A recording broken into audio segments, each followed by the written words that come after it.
اعوذ باللہ من الشیطان الرجیم بسم اللہ الرحمن الرحیم۔ آئیے آج استخارہ کی دعا کے متعلق جانتے ہیں۔ استخارہ کیا ہے؟ استخارہ کا مطلب ہے خیر مانگنا۔ یہ ایک دعا ہے۔ احادیث سے اس کی بہت اہمیت کا پتہ چلتا ہے کیونکہ دعا عبادت کا مغز ہے۔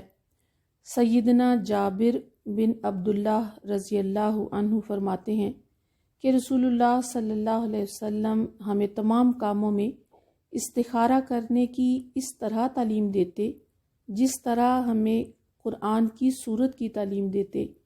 آپ صلی اللہ علیہ وسلم فرماتے، تم میں سے کوئی شخص جب کسی کام کا ارادہ کرے تو فرض کے علاوہ 2 رکعتیں ادا کرے اور پھر یہ دعا پڑھے۔ حاضل امر کی جگہ اپنا مسئلہ بیان کیا جا سکتا ہے۔ استخارہ کے متعلق چند باتوں کی وضاحت ضروری ہے۔ پہلی بات تو یہ ہے کہ فرض یا سنت کام پر استخارہ نہیں ہوتا، کیونکہ فرض تو فرض ہے، ہر حال میں کرنا ہے۔ فرض کا حکم موجود ہے اور جن کاموں کی نبی صلی اللہ علیہ وسلم نے تاکید کی ہے وہ کرنا بھی ہمارے لیے لازمی ہے۔ استخارہ صرف جائز کام پر ہوگا، ناجائز کام پر نہیں۔ 2 نفل پڑھنے کے بعد یہ دعا پڑھنی ہے، لیکن یہ لازمی نہیں ہے کہ استخارہ رات کو کیا جائے، اس کے بعد سونا ضروری ہے اور بات نہیں کرنی۔ ایسی کوئی بات سنت سے ثابت نہیں ہے، نہ ہی اس کے بعد کوئی اشارہ ملتا ہے، کوئی ہرا یا لال رنگ نظر آنا، یہ سب خود ساختہ باتیں ہیں، حقیقت سے ان کا کوئی تعلق نہیں۔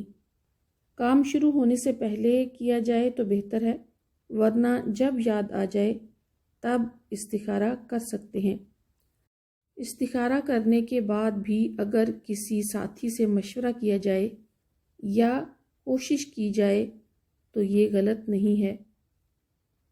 دوسروں سے نہیں کروانا چاہیے، خود کرنا چاہیے، لیکن جب 2 بندوں کا مسئلہ ہو، مثلاً بچے کی شادی ہے، تو وہ بچہ اور ماں باپ استخارہ کر سکتے ہیں۔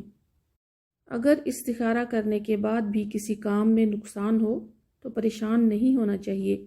اصل بات یہ ہے کہ کام کا ارادہ کر کے اس پر توکل کرنا اور پریشانی، بے چینی اور ڈر کی کیفیت ختم ہو کر دل مطمئن ہو جانا اصل مقصد ہے۔ آئیے استخارہ کی دعا پڑھتے ہیں۔ اللہم، اے اللہ، انی بے شک میں، استخیر، میں خیر طلب کرتی ہوں یا کروں گی۔ میل کے لیے بھی یہی لفظ استعمال ہوگا، میں خیر طلب کرتا ہوں اور کروں گا، کا تجھ سے، اللہ تعالیٰ سے، بعلمک، تیرے علم کے ساتھ، واستقدر، اور میں طاقت مانگتا ہوں، کا تجھ سے، بقدرتک، تیری قدرت کے ساتھ۔ اس میں مضارع کا لفظ استعمال ہوا ہے اور مضارع میں پریزنٹ اور فیوچر دونوں لفظ آتے ہیں اور واحد متکلم یعنی میں کا صیغہ استعمال ہوا ہے، تو اس میں میل اور فیمیل دونوں صیغے آ جاتے ہیں، لیکن میں اب ایک ہی لفظ استعمال کروں گی۔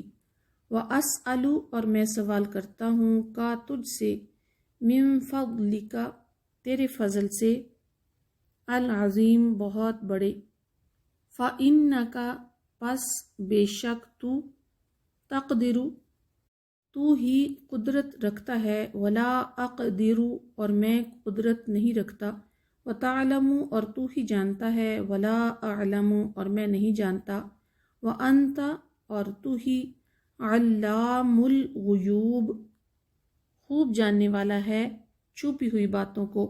اللہم، اے اللہ، ان کنت، اگر ہے تو، اس کا مطلب ہے بے شک ہے تو، یقیناً ہے تو، تعلم، تو جانتا ہے، انا، بے شک، ھذا الامر، یہ معاملہ یا یہ کام، یعنی جس کے لیے استخارہ کیا جا رہا ہے، خیرن بہتر ہے، لی میرے لیے، فی دینی میرے دین، و معاشی اور میرے معاش، و عاقبت امری اور میرے کام کے انجام کے اعتبار سے میرے لیے بہتر ہے تو فقدر پس مقدر کر دے ہو اس کام کو، لی میرے لیے، ویسر اور بہت آسان کر دے ہو اس کام کو، لی میرے لیے، ثم پھر بارک برکت ڈال، لی میرے لیے، فی ہی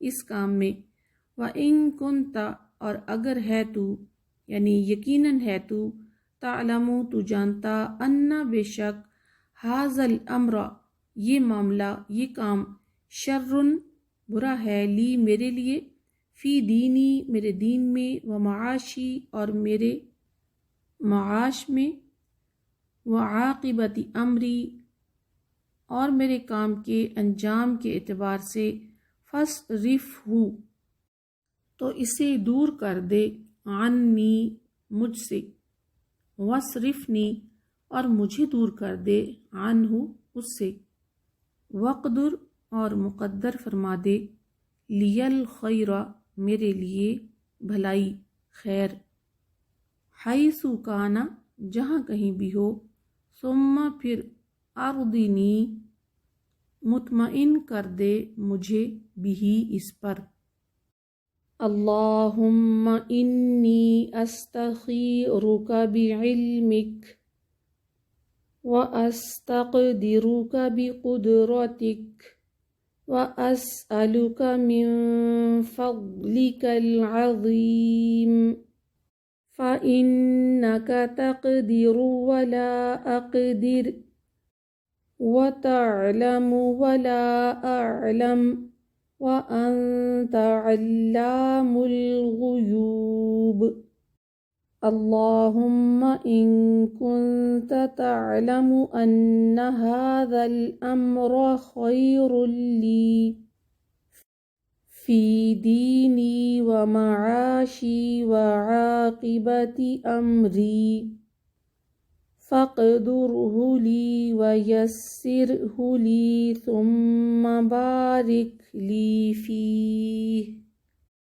وَإِن كُنْتَ تَعْلَمُ أَنَّ هَذَا الْأَمْرَ شَرٌّ لِّي فِي دِينِي وَمَعَاشِي وَعَاقِبَةِ أَمْرِي فَاصْرِفْهُ عَنِّي وَاصْرِفْنِي عَنْهُ وَاقْدُرْ لِيَ الْخَيْرَ حَيْثُ كَانَ ثُمَّ أَرْضِنِي بِهِ اللہ تعالی ہم سب کی جائز خواہشات اور دعاؤں کو قبول فرمائے اور سب کو دنیا کی مشکلات، موت کے وقت کی گھبراہٹوں اور آخرت کے عذاب سے محفوظ رکھے۔